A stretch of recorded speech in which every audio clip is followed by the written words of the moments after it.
Just enjoy what you got when you got it. Sometimes that's a chicken quesadilla. For anyone who was online during the halcyon years of the 2010s, Boogie was one of those guys that you just couldn't help knowing about. Even if you didn't watch his content, you knew his face, and you knew that he had a reputation for being one of the nicest people around, if one who could stand to spend a little more time on his health.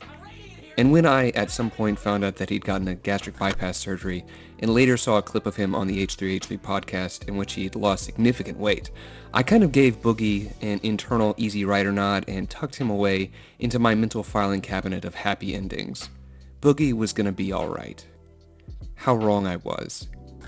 Not only did Boogie not ride off into the sunset, but in the past year or so, his downfall has become a matter of more than casual interest to internet historians. But then, I'm guessing you already knew that. Though there have been others, the recently released documentary by Mike Clum is by far the most professional effort to reveal the truth of Boogie's new reality, and it is hard to watch.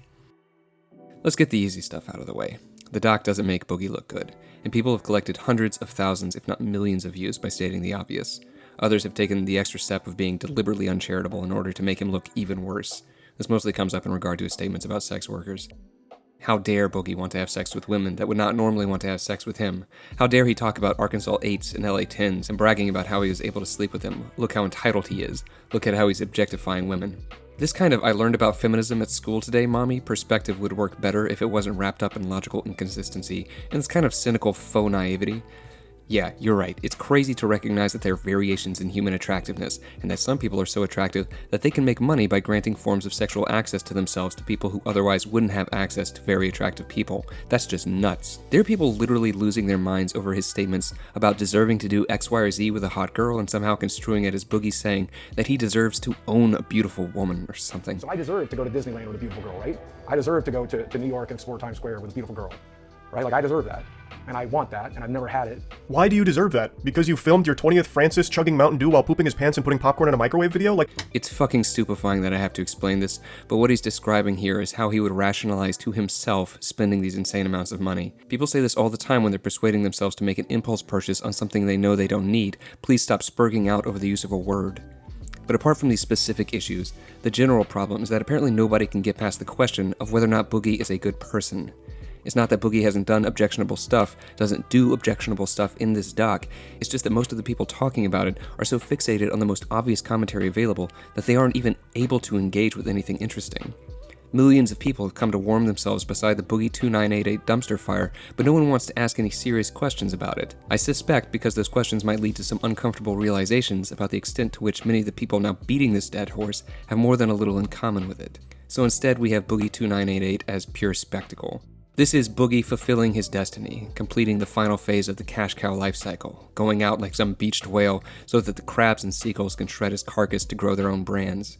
And I certainly won't pretend that I'm any different for making this video, except in the fact that I'd like to offer a sincere effort to try to respect the person that we're all cannibalizing, and to give a little reflection on the tragic fall of Boogie2988.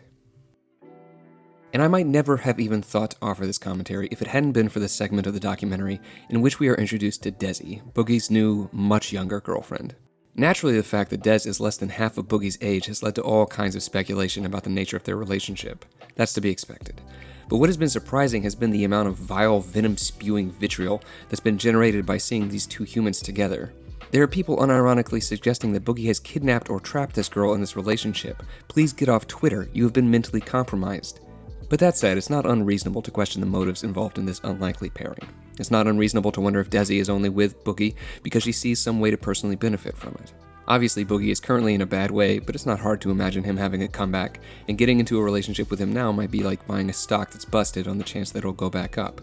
Or it could be that she's simply desperate for totally unrelated reasons, and compared to other options, Boogie actually is the best one.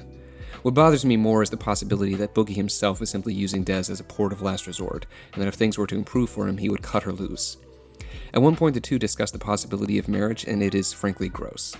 We may or may not have talked about it a little bit, and we may or may not sit around fantasizing about it and thinking about what it's going to look like. And I called you wifey the other day, and you loved it. It's gross because of the way that Boogie toys with the possibility, dangling it out in front of this young woman, just to see how she'll react. He turns to her and asks her whether she would say yes if he proposed to her right there on camera, and she tells him that she would, and Boogie turns back to the camera like an asshole and says, "That's a good sign." Say yes. That's a good sign. Never do this to any woman. This is pathetic. I'm getting away from the point. And that point is that it's hard to look at Boogie and Desi with uncynical eyes. The fact that neither of them seem able to explain their relationship either doesn't help to convince me or anyone else. And Mike Clum does basically everything he can to make Des come across as emotionally stunted and infantile.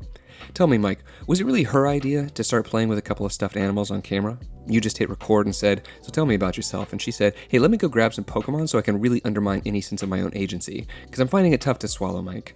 Did she really want her first establishing shot to be one taken from behind in which her ass is hanging out? Was this her idea? I don't care if she chose to wear this, you didn't need to shoot from this angle, and you certainly didn't need to make it one of the earliest shots you show of her. You didn't need to show her in the bath without her underwear. You didn't need to do a lot of these things, Mike. Regardless, like I said, it's not easy to believe that there's a real connection here, especially not from Boogie's end. But what comes through during the brief amount of speaking time that Desi is actually given is that she might believe what she's saying. And it was thinking about this possibility that helped me to understand what Boogie really means to those of us who've gotten to witness, even from great distances, his rise and fall. It was her that got me to ask the question, is it possible for someone to actually love Boogie? And the strange thing is, I felt like I could get it. You'd have to be insane to call Boogie a great man, or a heroic one. He has essentially no character. If I were to say he's a person of magnitude, you would assume I'm simply making a crack about his weight, but I'm not. There is something to the fact that somebody can make a documentary about a man who's not been relevant online in years, and it gets 2 million views in barely more than a week. There's something to the fact that the doc seems to have resonated with so many people. And sure, there's no shortage of people who watched it for no other reason than to enjoy a bit of schadenfreude, but if there's any part of this circus that could be called a culture, then Boogie was, for a brief while, an important part of that culture. And there's something about his fall that feels momentous and somehow important. In the 19th century novel Madame Bovary, there's a scene in which the young heroine, who is an idealist and a romantic, goes to a fancy ball put on by a bunch of French aristocrats. And while she's there among all of the young, beautiful ladies of French society, she catches sight of an old man, eating almost by himself, letting gravy drip down his chin without any self-consciousness or concern for other people's opinions. And she recognizes him and realizes that in his youth, he had lived a life of insane excess. A life of noisy debauch, full of duels, bets, elopements. He had squandered his fortune and frightened all his family. He had lived at court and slept in the bed of queens. Despite the man's unimpressive appearance, Bovary is able to see the grandeur of the life that he had lived. Now, Boogie is no King Lear, but I could understand a woman being fascinated simply by the scale of his destruction, the fascination of watching someone who had once been loved by millions burn themselves away. For all of his faults, Boogie does have one thing that goes a long way to redeem him, and it's the fact that his sins are real, his sexual sins in particular. I think that the most powerful condemnation of our age is that even our sins are trivial.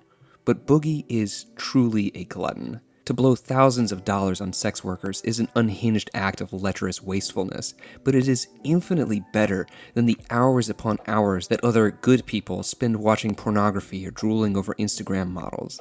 At least what Boogie did had magnitude. As pathetic as it might seem, he blew more money than a lot of people will make in several years on having affairs with beautiful women. It's not right, but at least it has scope. As Kierkegaard said, the demonic is closer to grace than the venal, complacent, and the comfortable. And it was in realizing this that I finally understood what it is that I appreciate about Boogie and why I simultaneously find him so disappointing. And it's the fact that he can't face his own situation. The entire time I was watching this documentary, I just wanted him to drop this cringe, millennial, performative, look how screwed I am act because I know it's not real. I know that more than anything, what he wants is to just be able to go back to how it was. I know that what he wants out of this is just to keep on living as the crown prince of nerd culture, to keep talking about video games and Magic the Gathering into his 50s, and even his 60s if he makes it that far. Woo, baby, let's go! I love the GTA series. I picked up with it with number 3. Even when he's admitting that he's been the author of his own destruction, he has to turn it into a joke or some performative gesture. He can't help but try to turn his tragedy into an entertainment commodity. Here's everything that's wrong with Boogie. Low testosterone, testicular hypogonadism, sleep apnea, swelling due to blockage of lymphatic flow, seborrheic eczema, chronic back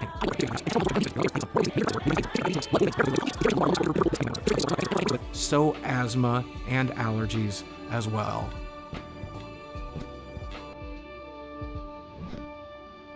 I look at Boogie and I see someone who has the potential for a certain kind of greatness or nobility, but I know he'll never seize it because he made his bread and built his celebrity on something that was essentially fake and cringe. Whether it was the wave of fraudulent, upworthy positivity that marked the early 2010s, in which Boogie rode to such great heights, or whether it's the general fakeness and hollowness of nerd culture, which he continues to this day to sell to his audience, Boogie has never touched anything that has weight. And in this way, Boogie is a metaphor for our culture writ large. Our problem is that we are living in a tragic age, but we are too cowardly to admit it. Instead, we divert our attention into distraction or self-obsession or self-destruction, rather than face the reality that life is going to be painful and full of heartbreak and disappointments. And we do this because so few of us have the emotional or intellectual resources to do anything else.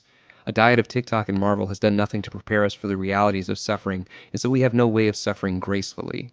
So what else can Boogie say except to enjoy what you have while you have it, as he sucks down some hyper-palatable slop from Taco Bell? Just enjoy what you got when you got it.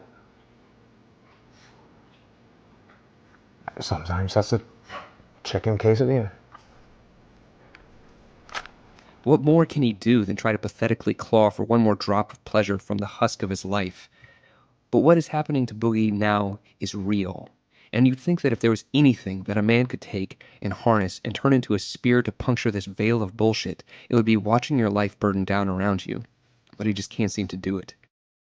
In the days following the release of the documentary, Boogie could be found on Twitter, soaking up his, I presume, brief return to the limelight, talking about the improved stats on his most recent uploads and begging God himself to give him the strength to continue to make a living by talking about fucking GTA and Magic the Gathering. It's just so small. It's so insignificant when compared to the scope of his downfall. Nietzsche once said, "He who has a why to live can bear almost any how." But the culture industry leaves few whys worth believing in. What resources does Boogie have to bring to bear against his situation, other than sickly hedonistic bromides like enjoy what you've got while you've got it? The closest he comes is in the moments after a psychedelic experience, in which he seems to almost reach an appreciation that he will not ever be grasping his previous success again. And he praises the fact that he burned brightly for a time. But to me, Boogie has never burned more brightly than he does now, as he is burning himself into nothing, maybe burning himself into some deeper layer of the human experience that most of us will never encounter. It's just such a shame that he can't seem to see it.